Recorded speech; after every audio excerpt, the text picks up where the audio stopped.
प्रभु यीशु मसीह के नाम में जय मसीह की प्रिया स्वागत है हमारे चैनल द यीशु लवर में। प्रियो, आखिर दुनिया में एकमात्र सच्चा ईश्वर कौन है? आज हम यही जानेंगे। वो भी दृष्टिकोण से तो आपसे विनती है कि आप लोग इस वीडियो को अंत तक जरूर देखें। मनुष्य अपने अस्तित्व के आरंभ से ही सृष्टि के रहस्यों और अपने जीवन के उद्देश्य की खोज करता रहा है।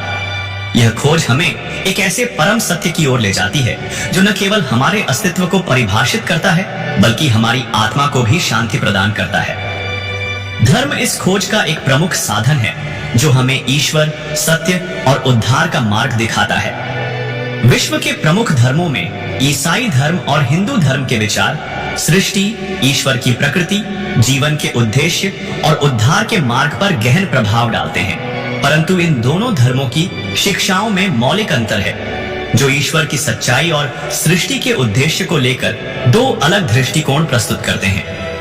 ईसाई धर्म का आधार बाइबल है जिसमें एकमात्र परमेश्वर और उसके द्वारा मानवता के लिए उद्धार का मार्ग बताया गया है। दूसरी ओर हिंदू धर्म एक बहुदेववादी धर्म है जिसमें विभिन्न देवी देवताओं और विभिन्न मार्गों के माध्यम से मोक्ष प्राप्ति की बात कही जाती है।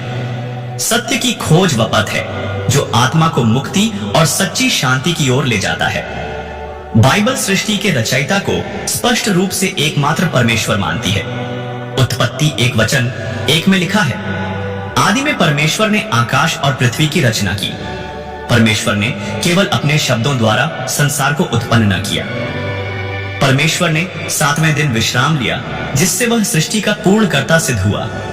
बाइबल का परमेश्वर अनंत, सर्वशक्तिमान और समय से परे है। उसकी रचना में कोई दोष नहीं, वह प्रेम और व्यवस्था का स्रोत है।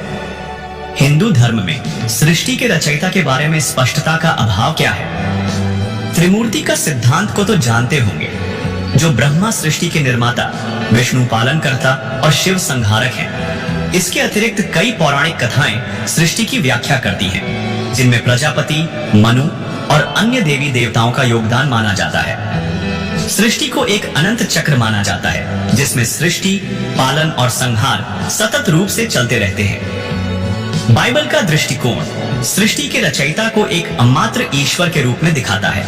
यह स्पष्ट और व्यवस्थित है। हिंदू धर्म में सृष्टि की प्रक्रिया को लेकर अनेक मान्यताएं और देवी देवता शामिल हैं जो सृष्टि की एकता को कमजोर बनाते हैं। ईश्वर की प्रकृति और पहचान बाइबल में परमेश्वर को अद्वितीय, अनंत और पूर्ण बताया गया है। यशाया 45:5 में लिखा है, मैं यहोवा हूं और मेरे सिवाय कोई परमेश्वर नहीं। परमेश्वर का स्वरूप है, वह आत्मा है, सर्वज्ञ, सर्वशक्तिमान और सर्वव्यापी है। प्रेम का स्रोत है, अनंत काल का राजा है। परमेश्वर चाहता है कि हर व्यक्ति उसे जाने, उसे पहचाने और उसके साथ व्यक्तिगत संबंध बनाए। हिंदू धर्म में ईश्वर की प्रकृति बहुवचन और जटिल है। बहुदेववाद, यहाँ लाखों देवी देवताओं की पूजा होती है। हर देवता किसी विशेष गुण या क्षेत्र का प्रतिनिधित्व करता है। त्रिमूर्ति और ब्रह्म त्रिमूर्ति, ब्रह्मा, विष्णु, महेश को मुख्य देवता माना जाता है। ब्रह्म को निर्गुण, निर्विकार और निराकार ईश्वर माना जाता है। मूर्तियों के माध्यम से ईश्वर की आराधना की जाती है। बाइबल में ईश्वर की पहचान स्पष्ट और एकमात्र है। हिंदू धर्म में ईश्वर की पहचान बहुवचन है जो ब्रह्म और विरोधाभास उत्पन्न करती है। बाइबल में उद्धार का मार्ग केवल यीशु मसीह के माध्यम से है।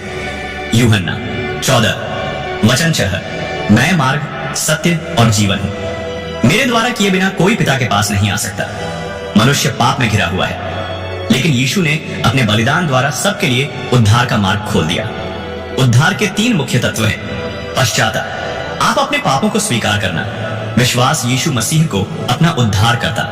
मानना, अनुग्रह, यह परमेश्वर का मुफ्त उपहार है। हिंदू धर्म में आत्मा के मुक्ति के 3 मुख्य मार्ग हैं। पहला, कर्म, योग, अच्छे कर्मों के माध्यम से आत्मा की मुक्ति।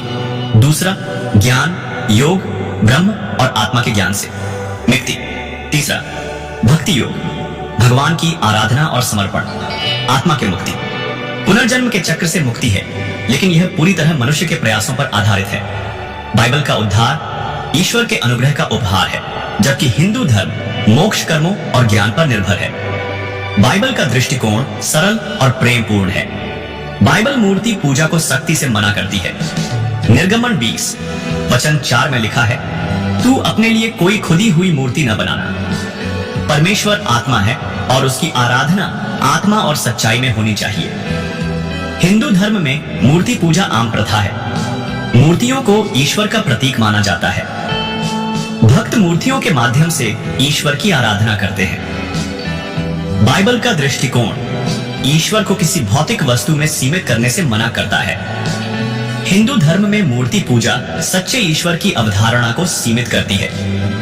बाइबल में जीवन का उद्देश्य परमेश्वर की महिमा करना और उसके साथ संबंध बनाना है। तू अपने परमेश्वर से प्रेम कर अपने सारे मन, आत्मा और शक्ति से। मत्ती 22 वचन 37 में लिखा है, जीवन का अंतिम लक्ष्य शाश्वत जीवन है। हिंदू धर्म में जीवन के 4 उद्देश्य बताए गए हैं। पहला उद्देश्य धर्म कर्तव्य, दूसरा उद्देश्य धन कमाना, तीसरा उद्देश्य इच्छाओं की पूर्ति, तीसरा उद्देश्य आत्मा की मुक्ति। बाइबल का उद्देश्य परमेश्वर के साथ संबंध और अनंत जीवन है। हिंदू धर्म में उद्देश्य विविध और जटिल हैं।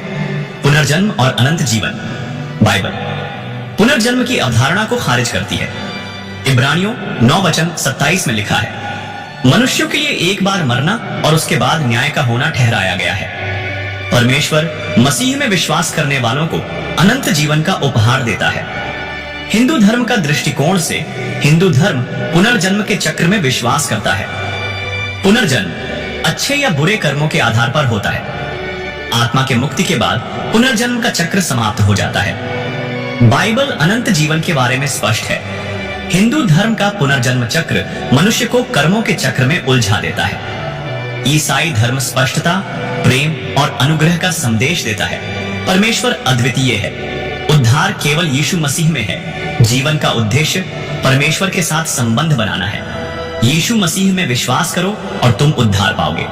प्रेरितों के काम 16 वचन 31 में लिखा है, हे सच्चे और जीवित परमेश्वर, हम तेरे नाम की महिमा करते हैं और तेरे प्रेम और अनुग्रह के लिए धन्यवाद करते हैं। हम प्रार्थना करते हैं कि तू हमें अपनी सच्चाई को समझने की बुद्धि और आत्मा में सच्चाई को स्वीकार करने का साहस दे। हमें पापों से मुक्त कर और अपने मार्ग पर चलने की शक्ति दे। हे प्रभु यीशु मसीह, तू ही जीवन, सत्य और उद्धार का मार्ग है। हम अपने हृदय को तेरे सामने समर्पित करते हैं और तुझसे प्रार्थना करते हैं कि तू हमें अपने प्रेम में बनाए रखे। तेरा नाम सदा हमारे जीवन में महिमामय हो। आमीन।